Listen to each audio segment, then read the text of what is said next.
Dans cette vidéo, nous allons créer un exercice avec des tableaux et des formes. Donc l'idée, c'est tout simplement de proposer une activité comme celle-ci, un tableau, un double entrée. Donc je vais vous montrer dans un premier temps comment créer un tableau, et puis après comment justement utiliser les outils de création de formes. C'est parti. Alors, première étape, le tableau. Dans OpenSankoré, vous avez la possibilité d'insérer un tableau en utilisant l'outil texte. Lorsque vous cliquez sur la boîte de texte, je clique, et dans les options qui sont ici, vous verrez la possibilité de mettre un tableau.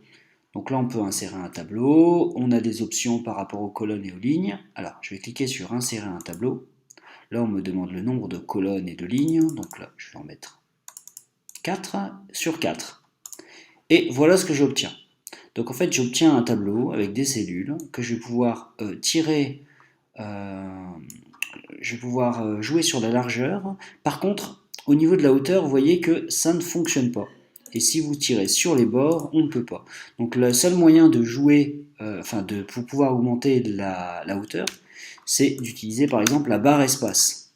Vous voyez, pour essayer d'obtenir quelque chose d'un peu carré. Voilà, seulement quand je redimensionne, vous voyez que ça fonctionne bien sur la largeur, mais pas sur la hauteur. Donc, c'est la première possibilité. Maintenant, une autre possibilité, c'est de construire son tableau avec l'outil ligne qui est ici. Donc, pour faire quelque chose de propre, je vais prendre un fond quadrillé. Donc là, je vais faire un tableau de 4 sur 4. Donc je prends l'outil ligne, voilà, j'ai pris une épaisseur de trait standard. Donc là, je vais essayer de faire quelque chose de propre en me servant des carreaux. Voilà.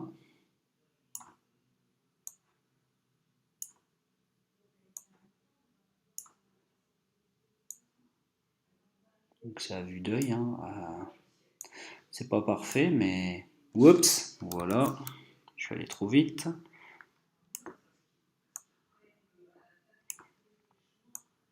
Et là, je vais me rendre compte que je n'ai fait que 3 lignes.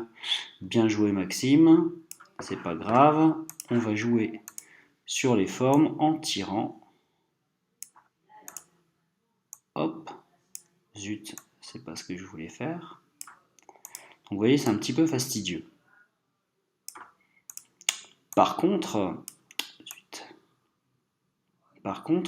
une fois que vous avez fait ça, vous allez pouvoir mettre votre tableau dans la galerie pour ne plus avoir à le refaire. Donc là, en fait, j'ai créé mes lignes. Donc maintenant, je vais sélectionner l'ensemble de mes lignes et je vais utiliser la fonction grouper qui va créer un seul objet. Et maintenant, cet objet, je vais pouvoir le tirer et il garde les proportions. Bon, alors on voit que c'est pas tout à fait propre. Voyez. Bon, par contre, j'obtiens un tableau comme je veux. Cette fois-ci, je peux jouer sur la largeur et la hauteur. Bon, en déformant un petit peu les lignes. Hein. Là, on voit que les lignes sont un petit peu plus épaisses. Bon, voilà une autre façon de faire. Et puis après, la troisième façon, qui est personnellement ma préférée, c'est tout simplement de passer par un autre logiciel. Donc moi, j'utilise le traitement de texte Word. Hein. Donc là, en fait, j'ai créé un tableau sous Word, puisque sous Word, je peux manipuler le tableau comme je veux, et de manière très facile. Donc maintenant que j'ai fait mon tableau, je vais utiliser l'outil capture qui permet de capturer une partie de l'écran. Donc là, je clique sur l'option de capture et là, je vais prendre une photo de mon tableau. Voilà, je lâche. Là, il me propose d'ajouter ma capture à la page courante, celle qui est ouverte, ou alors de le mettre dans une nouvelle page, ou enfin de l'ajouter directement à mes bibliothèques pour que je puisse l'utiliser après. Alors là, je vais mettre à la page courante. La bibliothèque, j'en parlerai dans une autre vidéo. Donc je mets dans la page courante et voilà, j'obtiens mon tableau qui est quand même nettement plus propre que les deux précédents, enfin, à mon avis. Voilà, donc du coup, ça, je vais l'effacer, et ça aussi. Donc ça y est, j'ai mon tableau de départ. Je peux encore jouer sur la largeur et la profondeur. Maintenant, je ne veux surtout pas que mon tableau se déplace, puisque quand les enfants vont prendre le petit doigt magique, le doigt interactif, ils vont pouvoir le déplacer. Donc, je vais le verrouiller. je prends l'outil de sélection et dans le menu, ici, il y a verrouiller. Donc maintenant, le tableau ne se déplace plus. Donc voilà, on vient de créer un tableau. Deuxième partie du travail, de la vidéo, donc maintenant créer les formes. Alors, pour créer mes petites taches de couleur, ici. Donc moi je me suis servi du surligneur qui est là. Donc je clique, et là en haut j'ai les couleurs du surligneur proposées, donc j'en ai 4.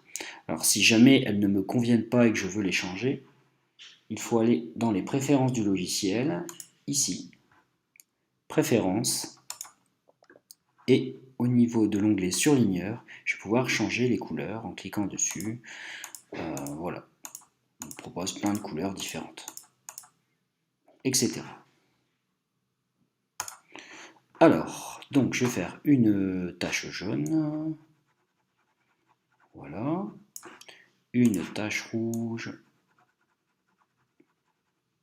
et enfin une tache bleue. Pour créer les formes, je vais dans l'outil dessin. Je vais d'abord commencer par créer un triangle, donc je clique ici et là on me propose différentes formes. Donc si précédemment vous aviez carré, il va afficher carré. Donc le triangle, vous le trouverez ici. D'accord? Donc voilà, je vais prendre le triangle et là je vais faire un triangle. Hop, voilà. Donc maintenant je vais faire un carré. Alors il me le propose aussi ici, donc je vais faire un carré. Hop, et puis je vais faire un cercle. Alors le cercle, je vais le trouver ici. Voilà. Je fais un cercle. Alors maintenant, ces formes, je vais pouvoir évidemment les déplacer, je vais pouvoir faire des rotations, etc.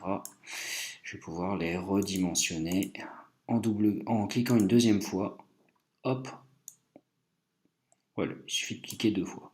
Une fois, 2 fois. Zut, voilà, 2 fois. Et on peut les redimensionner. Donc maintenant que j'ai mes formes de base, je vais les dupliquer pour ensuite créer des formes avec des couleurs à l'intérieur. Donc pour les dupliquer, on utilise le bouton qui est ici, donc il m'en faut 3. 1, 2, 3 triangles, 1, 2, 3 carrés, 1, 2, 3 cercles. Voilà, donc maintenant je vais placer tout de suite mes formes qui sont vides dans mon tableau. Et comme je ne veux pas que les élèves les déplacent, je vais penser à les verrouiller. Voilà, c'est verrouillé. Donc maintenant, je vais appliquer un fond de couleur sur mes formes.